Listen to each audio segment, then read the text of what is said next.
بسم الله الرحمن الرحيم. الحمد لله رب العالمين، والصلاة والسلام على سيدنا وعظيمنا وحبيب قلوبنا وشفيع نفوسنا أبي القاسم محمد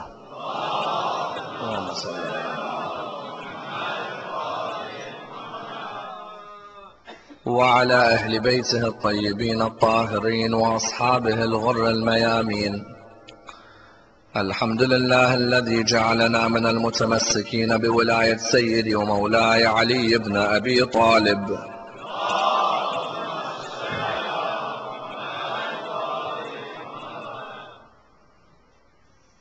الحمد لله الذي هدانا لهذا وما كنا لنهتدي لولا أن هدانا الله.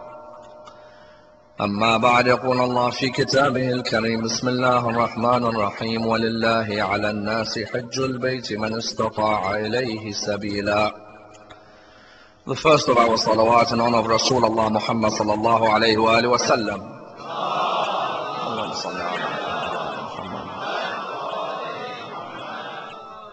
The second in honor of Amir al-Mu'mineen Ali ibn Abi Talib.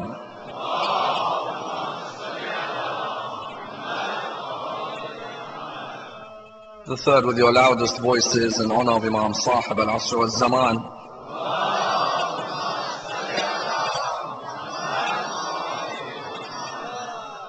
A request for the brothers at the back, one more final request to come closer to the front. Sallu ala Muhammad wa ali Muhammad.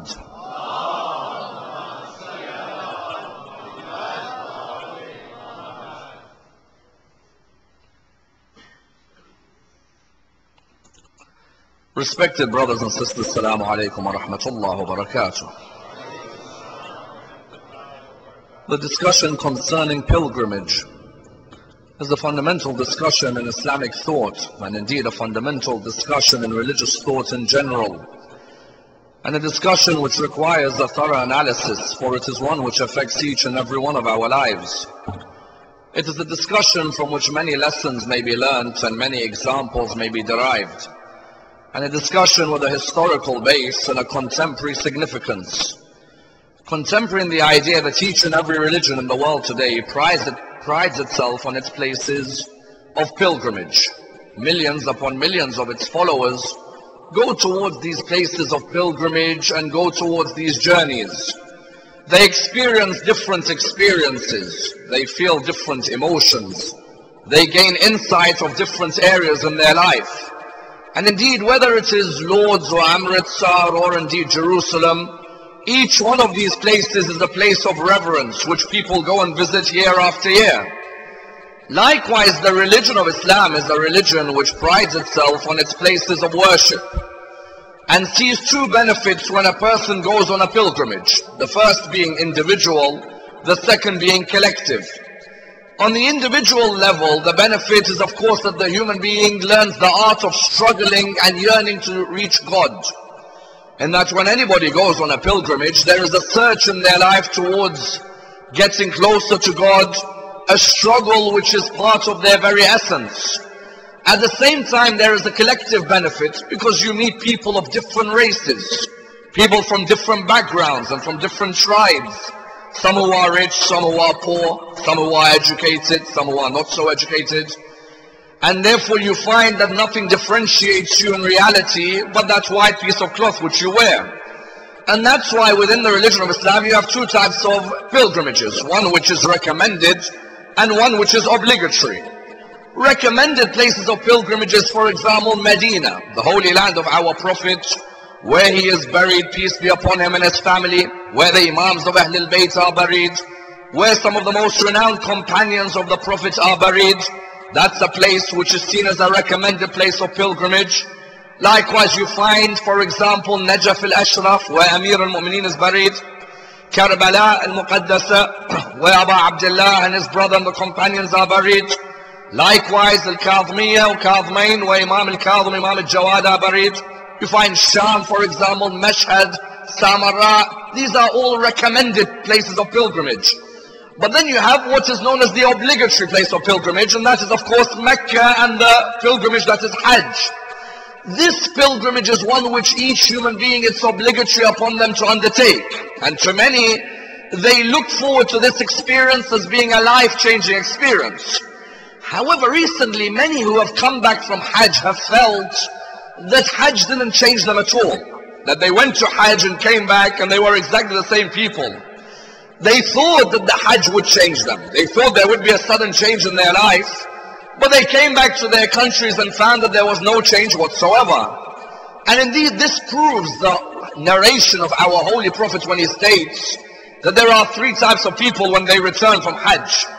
The first is the one whose past sins are all forgiven, and the future sins God will ensure that he receives help in being protected from them. The second, his past sins are all forgiven, but the future sins he's going to have to work hard on. And the third will give him his money back. That's it. Other than that, there's been no change in terms of the past or in terms of the future. And that's why you find many who will go on the pilgrimage, seeing it really because maybe their friends have gone and therefore they want to join friends. Or some who will go because family have gone and they want to join family. Or some who see it culturally as important, that they've reached an age where everybody is gone but them, and culturally it's not right that they've reached that age, so they decide to go.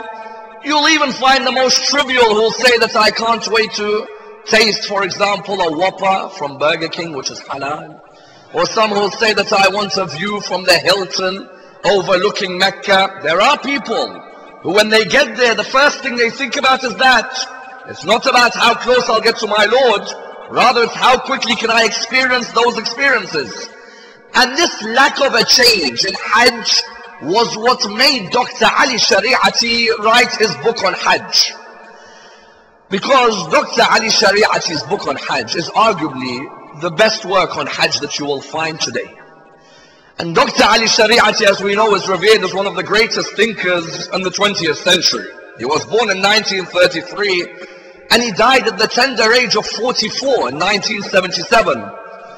And when you look at him, you see a man who had studied in both the East and the West. In the East, he had studied in Mashhad, and in the West, he had studied at the Sorbonne in Paris. And at the Sorbonne, he studied under some of the greatest academics and historians. For example, he studied under Louis Massignon, history.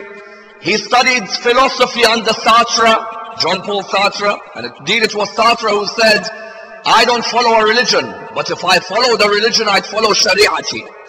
Because Dr. Ali Shari'ati was the type of thinker who sought to reform Islamic society.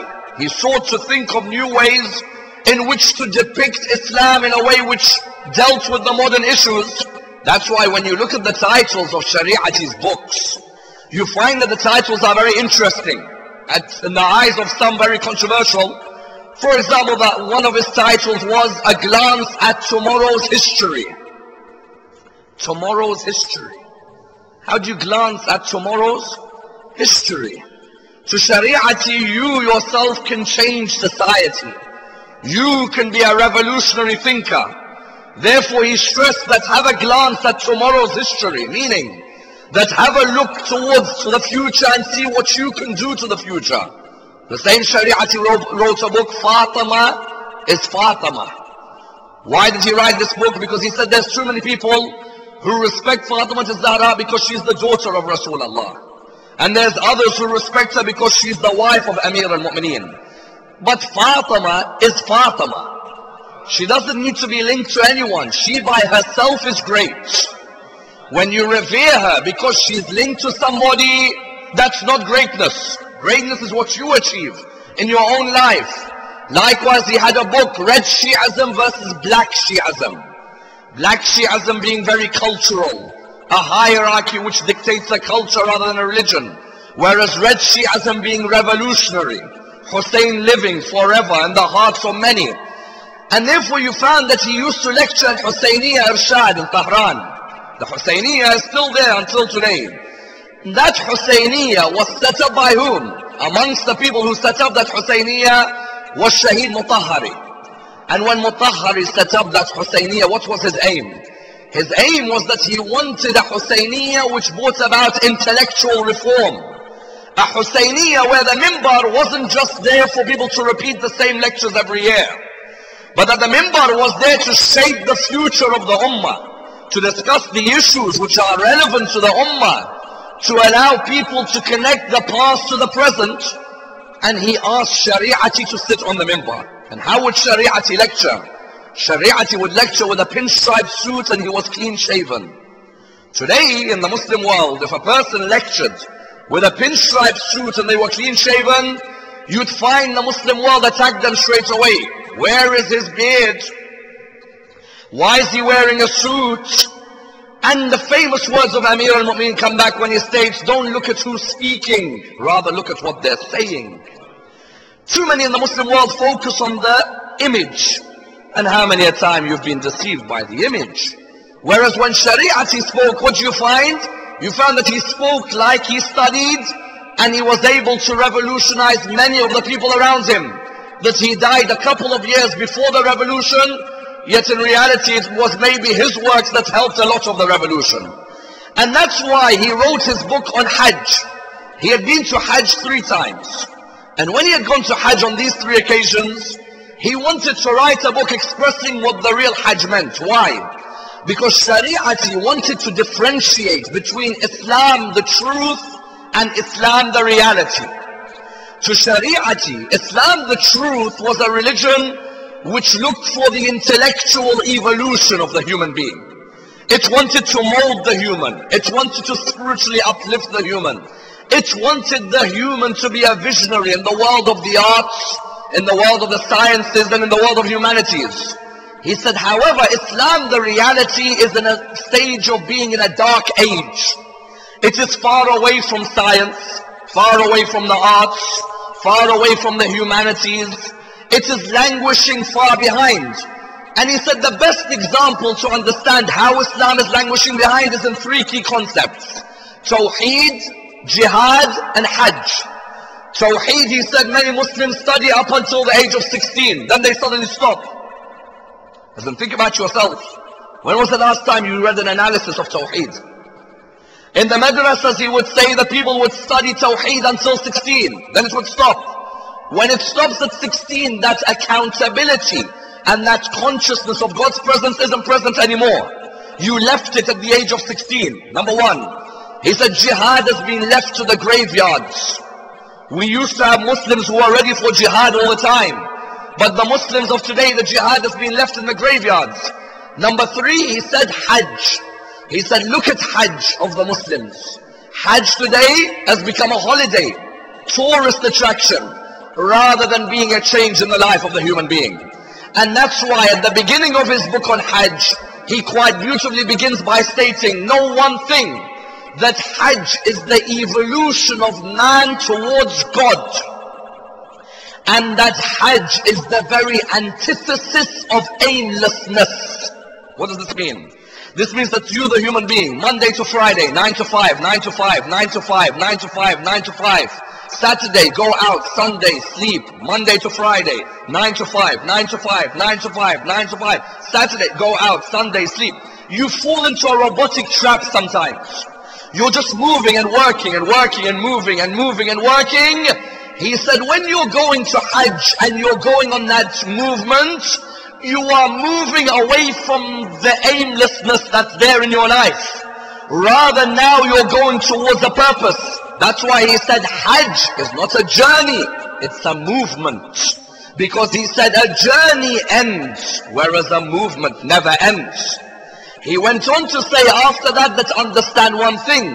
Hajj is not a destination to be reached. Rather, Hajj is a goal to be approached. It's different. To some, Hajj is a destination to be reached. To Shari'ati, it's a goal to be approached. And therefore, he began explaining Hajj in a way where I know in this crowd today, there are some of you who've been to Hajj and some of you who are praying to go. I guarantee you, when you reach Shari'ati's eyes of Hajj, you will look at your Hajj and wonder, did I perform it in the way I should have or no? Because Shari'ati takes you on a journey where you feel you're in Mecca, but you feel that your soul, the whole universe exists within it. Let's see where his journey takes us and examine it. He begins by stating that know one thing. When you wear that ihram, in reality you are wearing your shroud. So he says you are beginning on the journey as if it's the journey towards God after death. He says the first thing you should understand before you go to Hajj is what? Please listen to his words. He states that if you knew you were going to die, wouldn't you make sure you've paid off all your debts and your loans? You'd make sure that your debts and your loans are all paid off. He'd say likewise when you're going towards Hajj, know one thing, that Hajj is you got to make sure that all your debts and your loans have been paid off. Do not go owing members of the community money, because there are many who go to Hajj. You find out he's gone to 20 Hajj but he owes 60 people money. How did you go to Hajj? Unless you have an agreement with those people, there is no way you could have gone to Hajj. If they've allowed you to use their money, go ahead. But if they haven't, then make sure you clean those debts before you go. He then went on to state that understand that Hajj is 5 shows. A show of history, and a show of creation, and a show of ideology, and a show of unity, and a show of the ummah. Let's go through these 5 shows. He says for every show you need a stage manager. That is Allah subhanahu wa ta'ala. And you need symbols. So he said your symbols are going to be what? Your symbols are going to be your ihram and some scissors and maybe a knife. You also need to know who the main themes are about. So he said Adam, Ibrahim, Ismail, Hajar and Shaitan. He said you also need to know where the stage is. He said the stage will be in Mina and Muzdalifah and Arafah. He said you also need to know who the actor is. You're the actor. He then moved on from there to say let's go to the first show. He said the first show in Hajj is a show of history. That you appreciate the history that has remained with you from the time of Prophet Ibrahim alayhi salam. Because we know that each of the actions in Hajj is in reality a representation of Nabi Ibrahim in Hajj, or Nabi Ibrahim with his son or with his wife. For example, when you pray near Maqam Ibrahim, you are praying near the place where Ibrahim and his son built the Kaaba. When, for example, you move from Safa to Marwa, you are moving in the same way Hajar moved from Safa to Marwa. When you drink of the water of Zamzam, you are drinking of that water that came out for Ismail. When you throw those stones, you are throwing the stones which sought to remove Shaitan from Ibrahim. In each movement, you are in a show of history, and your history is important to each and every one of you. But he says, make sure you hold on to that history. Why? Because he said the first reformer to the history of Hajj was the Holy Prophet himself. Why? Because you know how the Arabs used to perform their Hajj? Number one, they used to perform tawaf naked. The Arabs used to perform their tawaf naked. You say to them, why are you doing your tawaf naked? He says to you, because God says that I have to be in my most simple. So this is my most simple. Well, we said you have to be in your most simple, but there's certain parts which you have to cover to remain in your most simple. They used to perform Hajj. The tawaf was naked, for example, number one. Number two, when they'd go around the Kaaba, they would be gossiping with one another about others. Number three, they'd get involved in petty arguments with one another over the most trivial issues. Number four, when they'd sacrifice the animal, they'd get the blood and throw it towards the Kaaba, and they'd sacrifice the animal towards their idols. Notice that even today, some of those Jahiliyyah actions are still in the behavior of some people in Hajj. Gossiping, normal. He's gone to Hajj, but he's still gossiping about the members of the group. Fighting, normal. Why is the rice today burnt? Why is the flight late? You told me the flight will be at 6. Can you not see the man's got 800 people with him? As in, what do you think? He's going to automatically be able to bring you a flight like that? You find that when Rasulullah reformed Hajj, he wanted the people to understand the true history of Hajj. That when you people come and sacrifice the animals and throw the blood on the Kaaba, the Quran revealed the verse, Allah does not care about your sacrifices. Rather, Allah cares about how conscious you are of His presence. Don't come and fight near me when you come towards my house. Rather, be conscious of your history. He said, after you move from the history, you move on. He goes, when you move on, you go to wear the ihram. Listen to his lines about ihram. He said, when you go to wear the ihram, many of you will be told, now you take your old clothes off and you wear your new clothes. He said, many of you will be concerned, is my ihram properly on? As in, is it going to fall? No, I'll hold on to it. I'll make sure that the ihram's covering my shoulder, not covering my shoulder. He said, you have not understood what the real ihram is. He said, do you know which clothes you are taking off and which clothes you are putting on? He said, you're taking off the skin of a wolf, or some of you will take off the skin of a rat, some will take off the skin of a fox, and some will take off the skin of a sheep. He said, do you understand what the skin is of a fox and of a rat and of a sheep? What is that skin? And of the wolf? He said, some of us, when we go to Hajj, we've got an ihram, we've got a skin known as the skin of a wolf, meaning we've always been fierce and oppressive with our fellow brothers in the community. He said, there are some whose skin is that of a wolf. They're always argumentative. They look for fights in their own community. They look to spark trouble at any occasion. When anybody disagrees with them, they always want to make it an argument. And do not leave that argument alone. He said, the first skin you take off is the skin of being a wolf. And you wear your new ihram. Then he said, but there are some who wear the skin of a rat. What's that? The skin of being crafty people. They cause trouble in the community, but go and say salamu alaikum to the same people they've caused trouble for. In their community, they cause trouble. But like a rat, they craftily get themselves out of trouble. They go to say salam to the same people that they have got the trouble into. He says, you should take off the skin of being a rat and wear your ihram. Then he said, the third group of people in Hajj, they wear the skin of a fox. They are sly. They look like pious individuals, but they are the biggest hypocrites. They look like they are always worshipping Allah, yet behind the scenes they are causing trouble against the religion of Allah. They look like they are bringing complimentaries towards you, when really they have hatred. He said, they should take off the skin of a fox. Then he said, the fourth group of people have got the skin of a sheep.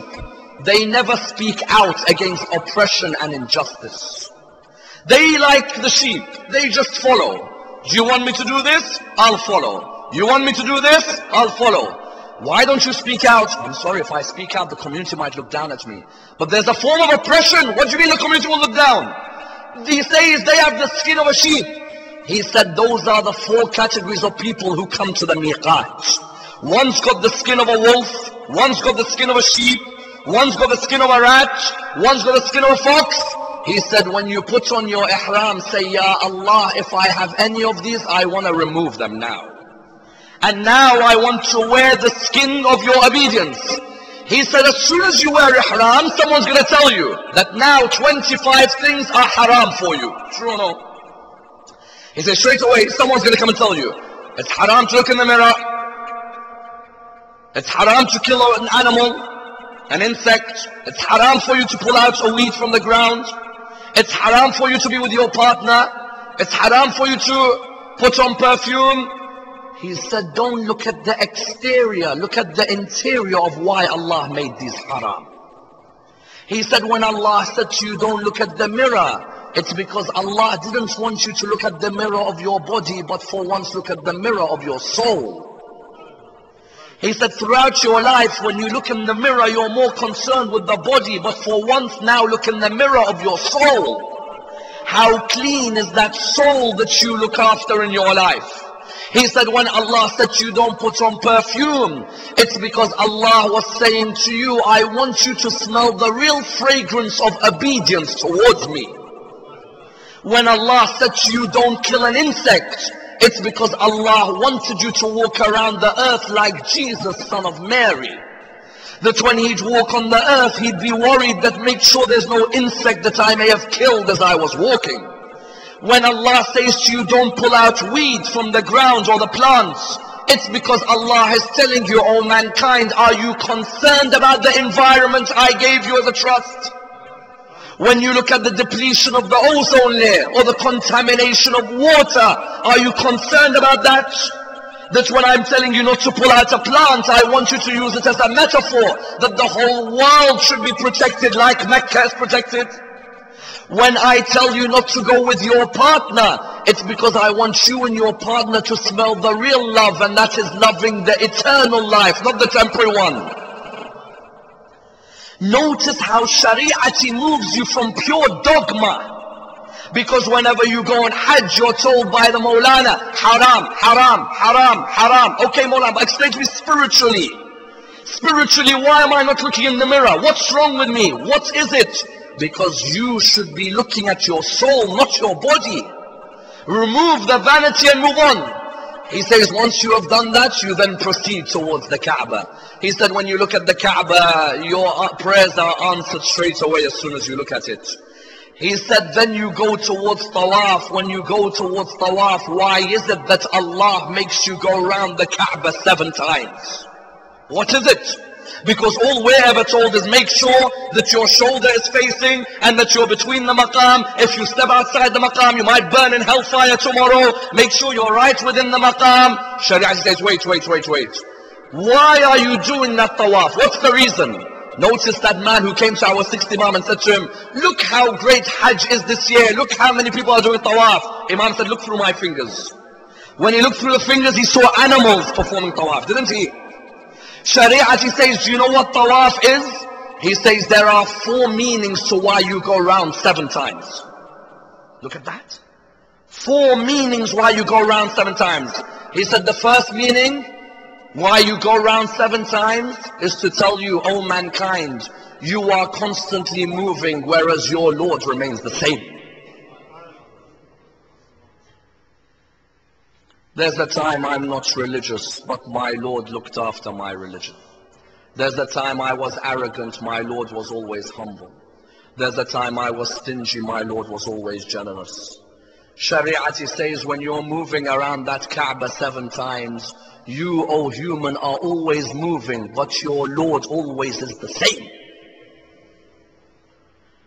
Ya ayyuhal insan ma gharraka bi rabbika al-kareem. O mankind, what made you doubt that generous Lord of yours? When you're moving, it's a metaphor for life, that you are moving all the time, up and down, religious and not religious. Your Lord remains fixed. Number 1. Number 2, he says, look at what they tell you to do. It's a metaphor for life. You have to be constant with your shoulder, and you have to be disciplined with your akhlaq. And number 3, you have to always be moving. He said that is the very meaning of the human being. They have to be constant in their principles, disciplined in their ethics, moving spiritually towards Allah subhanahu wa ta'ala. Number 3, he says when you go around Tawaf 7 times, they tell you there's an area you can't enter. What's it called? Hijr Ismail. That semicircle around the Kaaba, you can't go in there, can you? He said, do you know why Allah made you remember that semicircle 7 times? He said, think about who's buried there. A lady, number 1. A black lady, number 2. A slave black lady, number 3. It's as if Allah was taking you in a circle to tell you, mankind, the worst disease that can ever affect you is racism, and is you being a person who is arrogant towards those who are less well off than you, and you being arrogant towards the opposite gender. Therefore purposely I have made you remember a lady who is not only a lady, but she was a slave girl and she was of a colored complexion, yet I will make every believer of mine encircle her grave all their life. Notice that we are going round, but in a way we're demolishing racism as we go round. We are saying that that lady is the mother of a prophet and the wife of a prophet. Yet that lady was a slave originally, and she wasn't of our complexion. Yet Allah wanted us to break and destroy that 7 times as we move round. But number 4, he says something unbelievable. He says, you know why Allah made you go around 7 times? The 4th reason? You are moving from the being of I to the being of we. When you came to Hajj, you kept on saying, I'm going to do this, and I'm going to do that, and I'm going to do this, and I'm going to do that.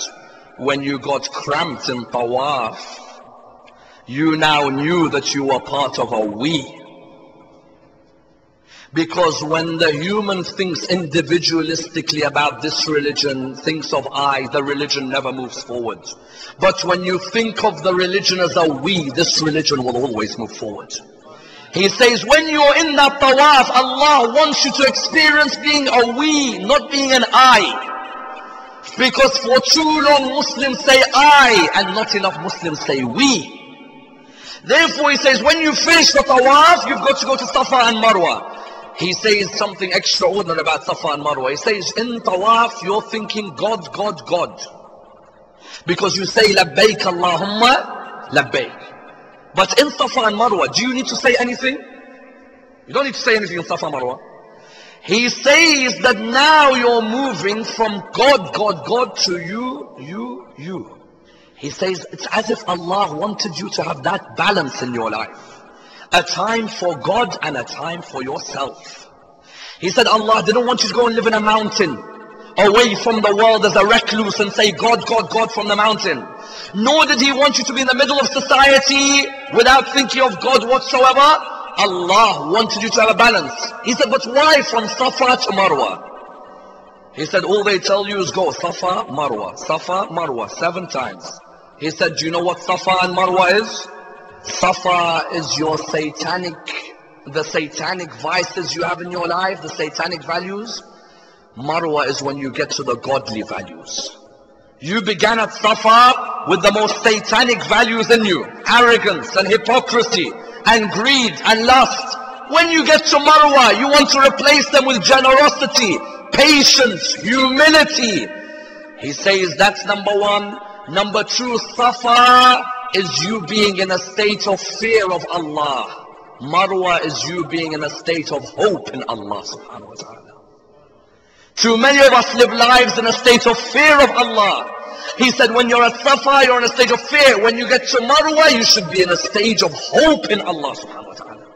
He said number 3, when you walk between Safa and Marwa, stand in the middle and look at Safa and Marwa as if they are the 2 scales of your deeds on the day of judgment.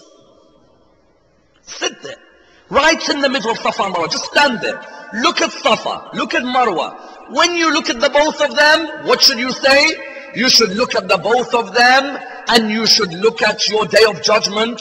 Start thinking that if the scales are the scales more good than bad or bad than good. He said only then you'd appreciate what Safa and Marwa really is. He then says when you now have to leave the Kaaba, you have to leave Safa and Marwa. He says when you leave, you get closer to Allah. He said, isn't that a paradox? You leave someone's house, but you get closer to him? Because now you've discovered yourself, and whoever discovers themselves has discovered Allah subhanahu wa ta'ala. He said, now you're going to go on the journey which is known as the journey of knowledge, the journey of consciousness, and the journey of love. He said the journey of knowledge begins at Arafah. Shari'ati's Arafah is unique. He says, you know when you go to Arafah, you get there to Arafah, you have to be there between Dhuhr to Maghrib, true? Arafah, you have to be there from Dhuhr to Maghrib. He said, why does Allah ask you to be there at Dhuhr? Simply because it's midday? No. Allah wants to ask you and tell you, you're at the Dhuhr of your life now. How are you going to live the rest of your life? You're at the midday of your life. You're at the Dhuhr of your life. How are you going to live the rest of it? By the principles of Ahlul Bayt or by the principles of their enemies. Then he says, number 2, at Arafah, do you need to look at anything? When you're at Arafah, do you need to look at anything? No. At Arafah, you're just told to stay there, aren't you? Do you know what Shari'ati says? Glory be to your look, not what you're looking at. Glory be to your look, not what you're looking at. Meaning what? Meaning that now you're sitting in Arafah, your look is more important than what you're looking at, because your look is the look of introspection. There is no look in the life of the human than when they reflect about the way they live their life. Allah didn't need to tell you at Arafah to look at a building or to look at a monument. All he said was sit there. Shariat says, glory be to your look, not what you're looking at. That look of introspection is so powerful.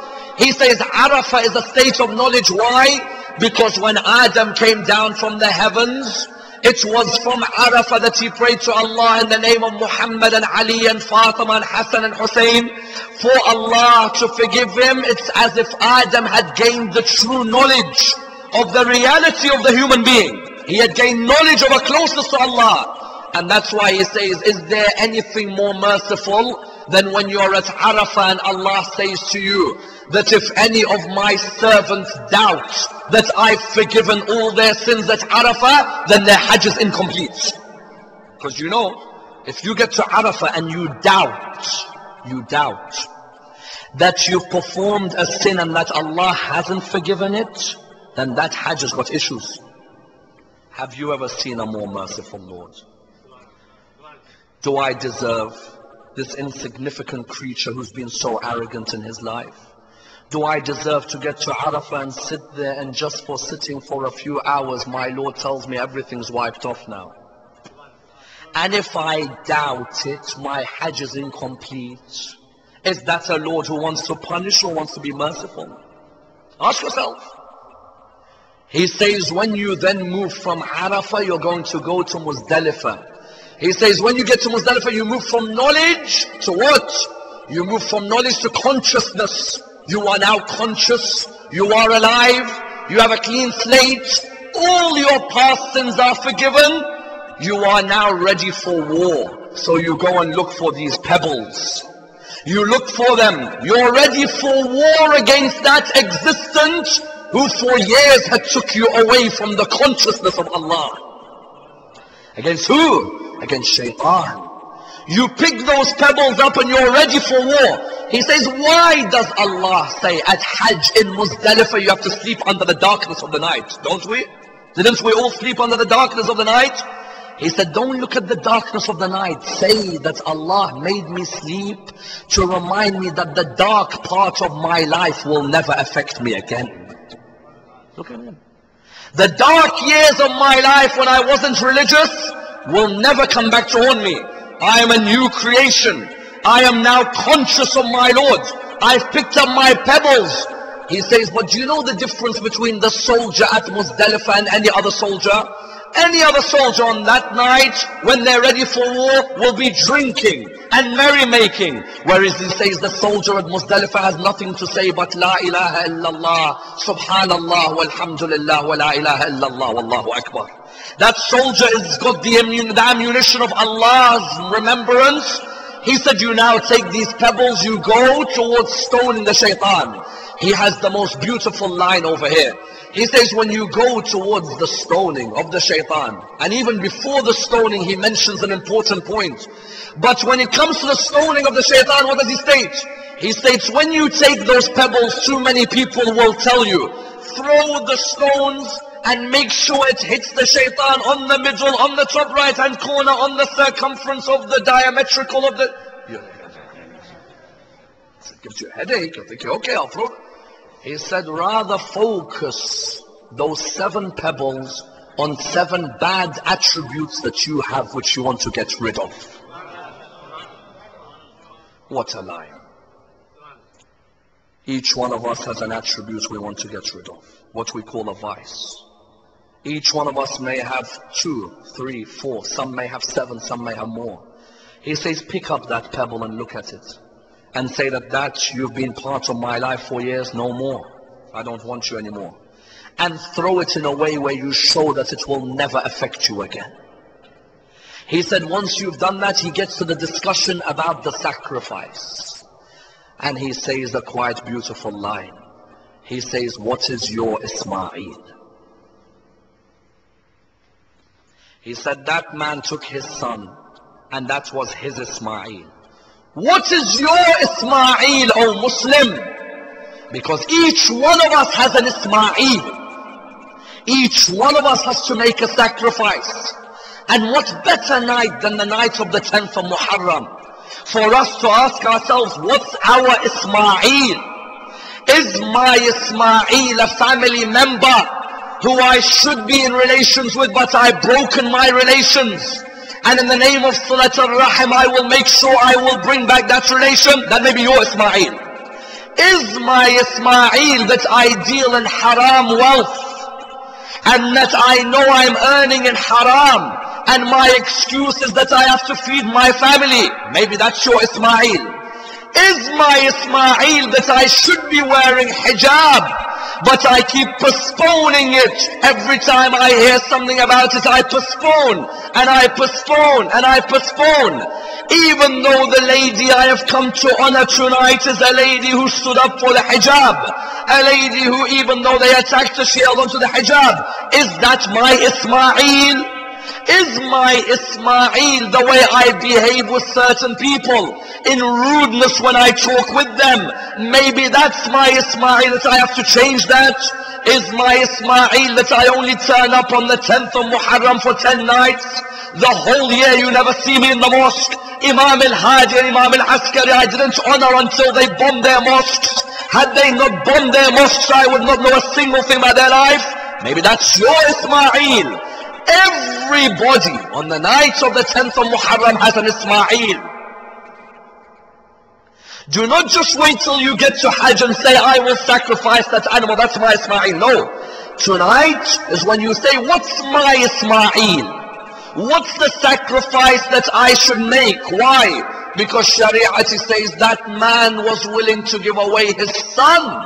Is it really that difficult for you to put an 18-inch piece of cloth on your hair? When a man gives away his son and says, Ya Allah, take my son, and all we ask people is to put 18 inches of cloth on their hair, is that difficult? Is it that difficult to make relations with family when a man gives away his son? Is it that difficult to stop earning in haram when a man gives away his son? Is it that difficult to stop having an illegitimate relationship when a man gives away his son? He says, what is your Ismail? The moment you answer that question, that's when your life changes. Then he says, but God says to you, don't run away that quickly from Mina. Wait. Why? Because he says God's going to tell you that you think you're going to become religious. He's not going to stop attacking you now. Is he? Because when you weren't religious, he doesn't get involved in your life, shaitan. He says, I've done my job. The moment you become religious, how many people experience when they become religious, shaitan affects them more? Why? Because he was saying before, I had defeated this person. Now this person has got much stronger. Now I have to return. So he says, that's why God told you, make sure you have a few more pebbles. Because just in case he comes back to you, he is going to come back. In front of you, behind you, to your left, to your right. He's going to return. But make sure you throw those pebbles at him. I remember on a side note, when we were, one of our friends was in Hajj. So he had gone near the Jamarat and he was throwing the stones. And then he took a picture. So someone came up to him and said to him, how dare you take a picture? That shaitan you take a picture of? He said, come on, this guy was my friend for 30 years. You think I'm going to leave his friendship that quickly?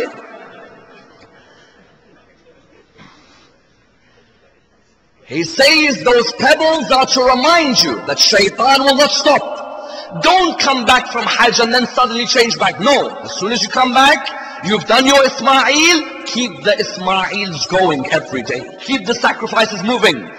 Then he says that know that Hajj is a show of unity.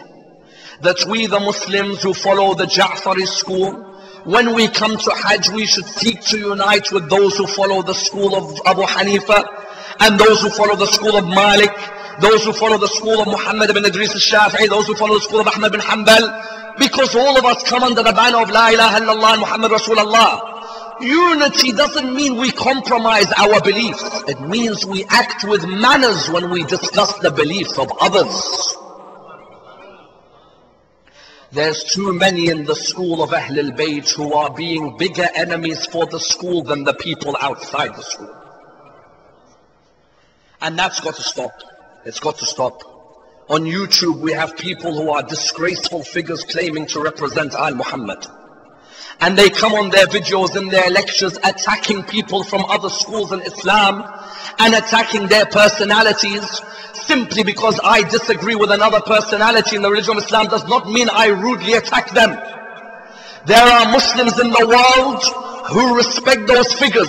If I have a difference, I will describe them like my Imam described them by saying that X, Y, and Z is why we disagree. That's it.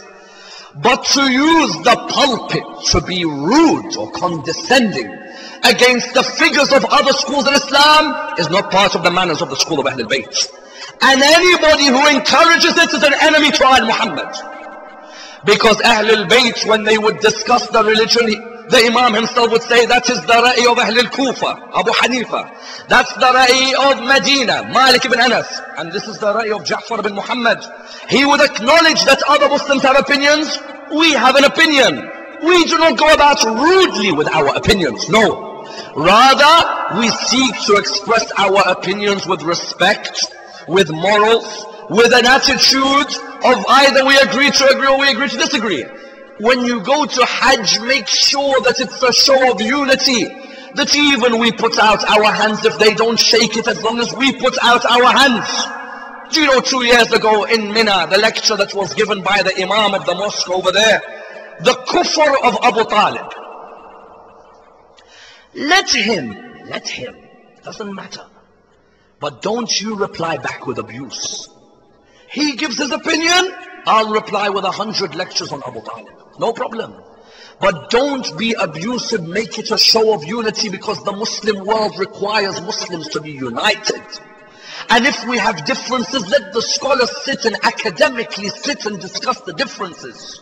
Don't let laymen discuss the differences, because laymen will get us in trouble.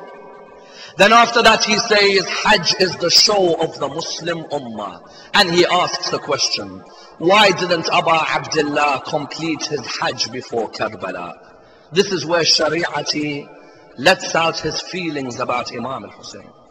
He says, the grandson of Rasulullah doesn't complete his Hajj. Isn't that a tragedy? He said, but Abu Abdullah, when he didn't complete his Hajj, he was telling you how Hajj should be completed. Look at that line. He didn't complete his Hajj, but he was telling you how Hajj should be completed. Why? Because Abu Abdullah was telling you, what's the point of me completing Hajj when there is a tyrant sitting there and none of us are speaking out against him? All of you are doing tawaf, yet you don't speak out against oppression in the ummah. All of you have gone to Safa and Marwa, you don't speak out against oppression in the ummah. All of you are going to Muzdalifah, you don't speak out against oppression. All of you are going to Mina, you don't speak out against oppression. I won't complete a Hajj just for the sake of doing rituals. The Hajj of Imam al-Hussein is a Hajj where slogans are called out against the oppressors of the Muslim Ummah. Both the oppression which is internal and the oppression which is external. We have internal oppression, without a doubt. We have that Jannah called Jannat al-Baqi'. That piece of Jannah, that piece of heaven, which every day they are demolishing. Every day they are putting fences around. It's the duty of every one of the followers of Ahlul Bayt to put up a slogan in Hajj to say, why? Aren't these the family of Rasulullah? Don't they deserve more reverence? Likewise, there is external oppression we need to speak about. The followers of Ahlul Bayt in Parachinar being mutilated every day, killed every day, executed every day. There should be slogans speaking out against those who do this against the followers of Ahlul Bayt. Those who kill the followers. Abu Abdullah didn't complete his Hajj. Why? Because he was showing the other companions who were living at the time. He was showing them that you can all perform your Hajj, but none of you are speaking against Yazid. That's not Hajj. Hajj is that I sit here and I speak out against the man. And I make sure that that man does not continue to rule the state. And if it means that they got to chop me up, then let this body be chopped up. For if bodies are meant to die and decay, then let this body be chopped into 1,000 pieces. The body will be chopped up, but the message of Hussein will never die. And that's why he said that Imam didn't complete his Hajj and went to Karbala, because he wanted to make clear that I will stand to look after this ummah. إني لم أخرج أشرا ولا بطرا ولا مفسدا ولا ظالما وإنما خرجت لطلب الإصلاح في أمة جدي رسول الله أريد أن آمر بالمعروف وأنهى عن المنكر وأسير بسيرة جدي وأبي علي ibn Abi Talib. He said, I have not come out for fame. I haven't come out for glory. I haven't come out to win your votes or to oppress. I've simply come out to reform the ummah of my grandfather, to enjoin the good, to forbid the evil, and to live by the principles of my grandfather and my father, Ali ibn Abi Talib. And truly, Abu Abdullah, as one person mentioned, like the author Charles Dickens mentioned, we learn justice from Hussein. Why? Because a man normally wouldn't take his family with him. He may take others and sacrifice them. But you see, Ibrahim, at least he never had to sacrifice that son. Because when Ibrahim came to sacrifice Ismail, Allah had replaced the sacrifice. May Allah bless the soul of Abu Abdullah when he had to bring about his 6-month-old baby on the 10th of Muharram. How difficult a sacrifice. If only Ibrahim had seen that sacrifice on the 10th of Muharram. May Allah give patience. May Allah give patience to Rabab, the mother of the Radi'. Do you know, one poet described Rabab when they returned on the 40th, when they came back to Karbala. One poet said, shall I tell you what Rabab said to the earth of Karbala? Imagine, a mother speaks to the earth. She says, O land of Karbala, don't sting the wound of my baby. Because where that arrow hit, and that's why even our fourth Imam says, when I was burying my father, his holy head spoke to me. And he said to me, I heard a voice speak to me, saying to me, oh my son, let the 6-month-old baby be buried on my chest. Put him on my chest. That's why in Karbala,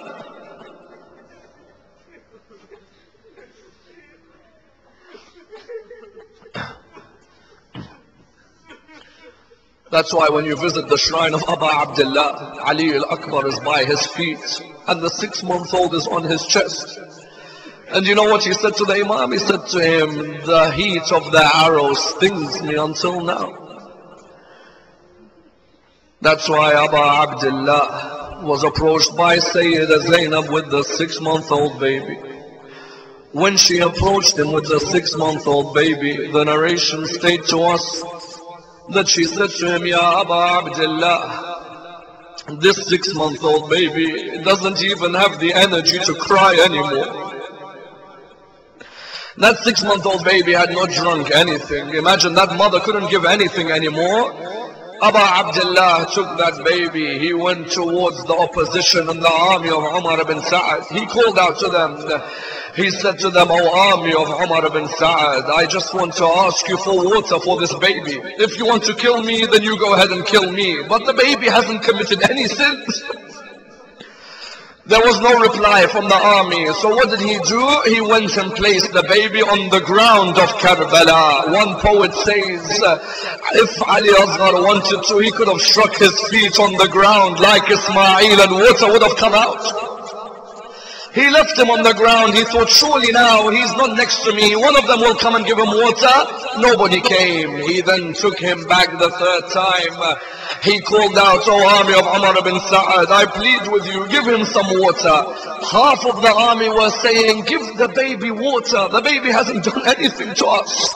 The other half was saying, no, kill the baby like we're going to kill the father.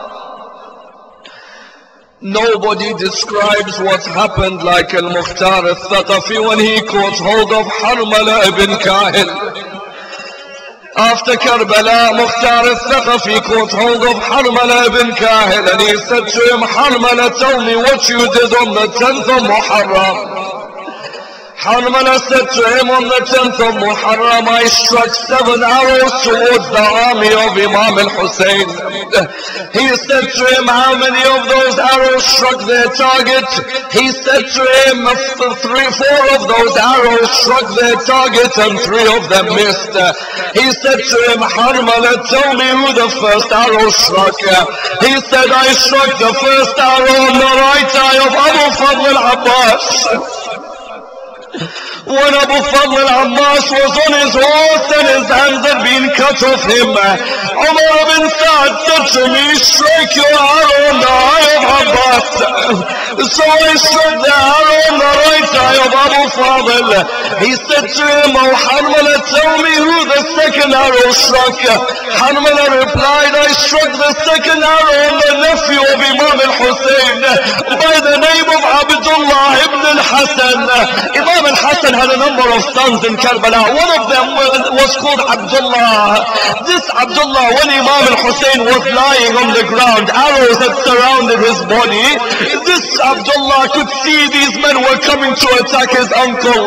He ran out. Sayyidina Zainab tried to hold him. He ran out. He said, I don't allow any of you to hit my uncle.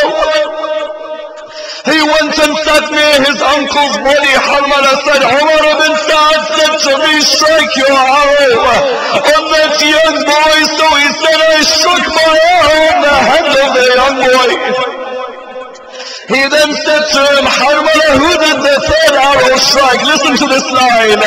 He said the third arrow struck the 6-month-old baby of Abu Abdullah. He said to him, oh Mukhtar, that arrow hurts me until today. Mukhtar said to him, what happened when you struck that arrow? He said, I used an arrow which we used to cut the neck of a camel.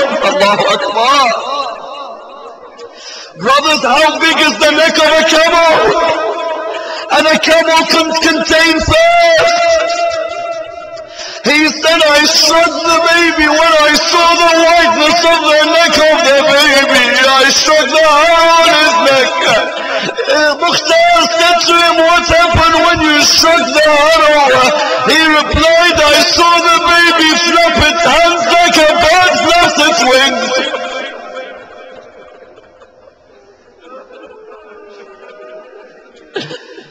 He then said to him at this moment, what was the fourth arrow that you struck? He said, the fourth arrow I struck on the chest of Abu Abdullah.